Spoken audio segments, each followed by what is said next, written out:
دنیا میں مجھ سے نہیں لے سکا تو مرنے سے پہلے اس کی قبر تک پہنچا دی جاتی ہے۔ اور لوگوں غور سے سننا،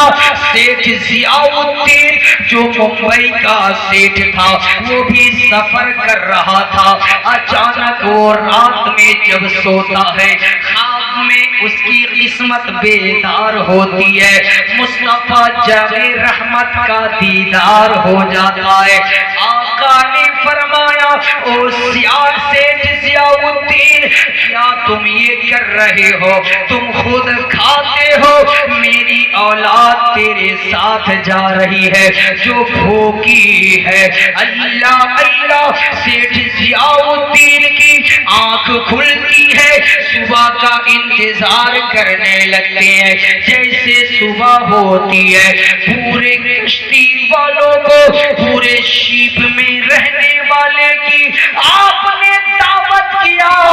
سارے لوگ کھا لیے، پھر رات کو سوتے ہیں پھر وہی خواب۔ اور سیٹھ ضیاء الدین یہ تم کیا کر رہے ہو؟ خود بھی کھا رہے ہو، اوروں کو کھلا رہے ہو، میری اولاد بھوکی جا رہی ہے۔ اللہ اللہ، سیٹھ ضیاء الدین پریشان ہو کر اٹھ جاتا ہے، صبح پھر سب کی دعوت کرتا ہے، وہ سوچنے لگتا ہے اب ایسے پتہ نہیں چلے گا، رجسٹر لے کر ایک ایک حجاج کا نام لیتے جاتے ہیں، سب کو کھانا کھلاتے جاتے ہیں، لیکن اس میں ایک نام ایسا آیا جو نام وارث علی کے نام سے تھا، اس نام کا آدمی نہ ملا۔ اب سیٹھ ضیاء الدین سمجھ جاتے ہیں کہ یہی وہ شخص ہے جن کی بشارت آقا خواب میں ہمیں دے رہے ہیں۔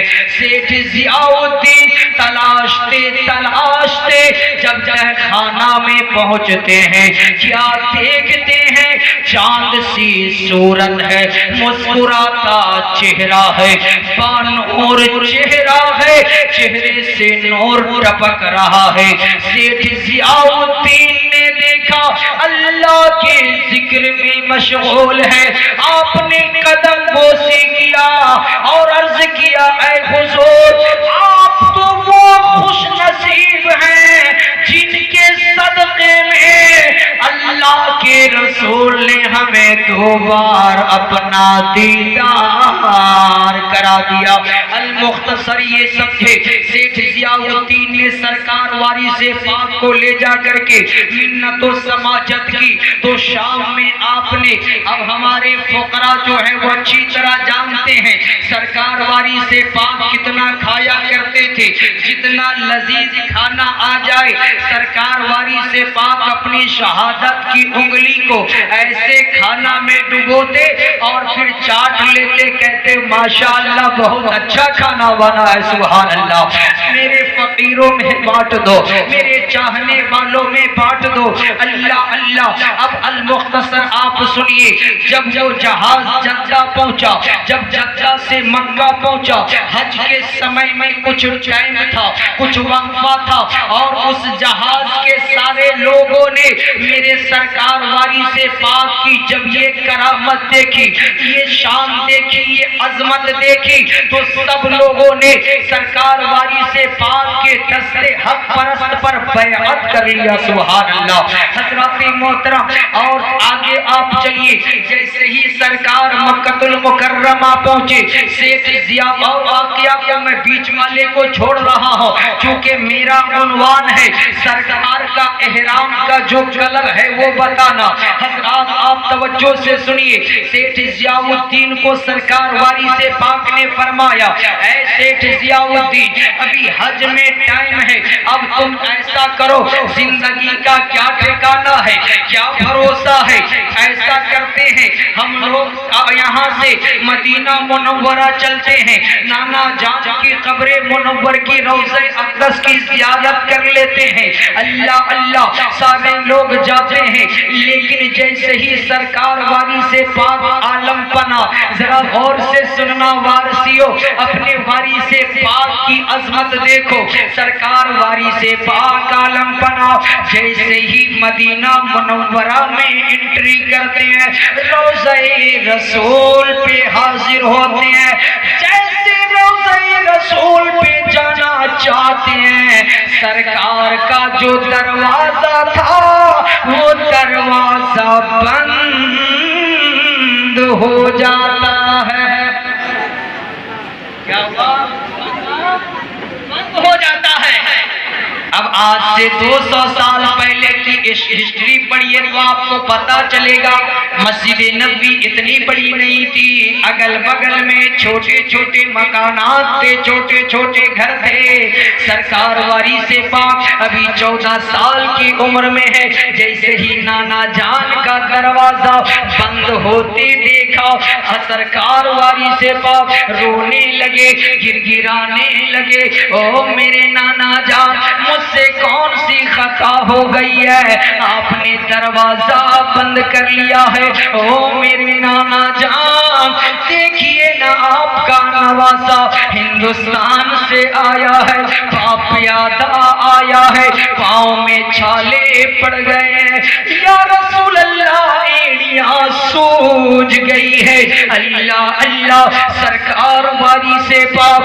زارو خطار رونے لگے، مدینہ منورہ کے اکثر لوگ آنے لگے، ارد گرد کے لوگ جمع ہو گئے، جب بہت سارے لوگ آ گئے تو اچانک سرکار کا دروازہ کھل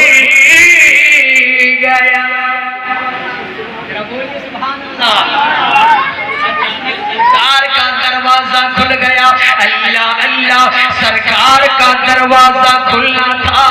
میرے واری سے پاک اندر جاتے ہیں، رو رو کر عرض کرتے ہیں تو ایک آواز آتی ہے،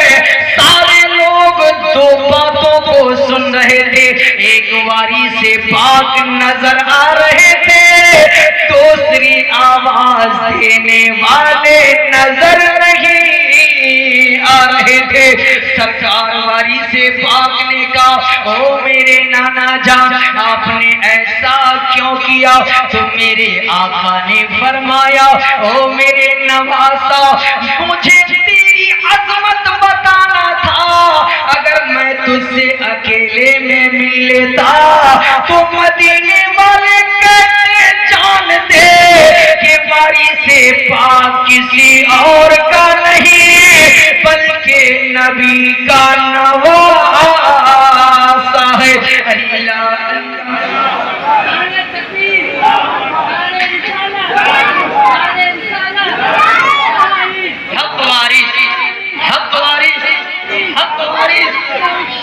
زندہ باد زندہ باد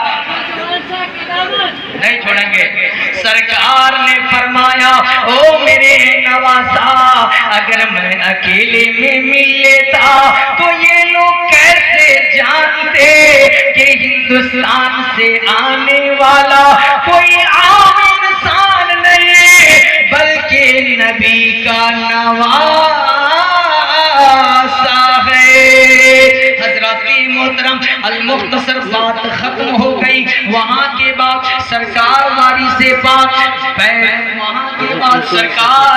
سے پاک جنت البقیع میں گئے۔ اب جو لوگ ہسٹری پڑھتے ہیں ان کو معلوم ہوگا عبد الوہاب نجدی کے دور سے پہلے جنت البقیع میں اکثر صحابہ کی قبروں کو قبہ نما بنایا گیا تھا، اکثر اہل بیت اطہار کی قبروں کو گنبد نما بنایا گیا تھا، اور سرکار واری سے پاک جب جنت البقیع میں پہنچے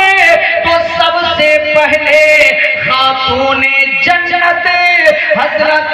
فاطمہ کی دربار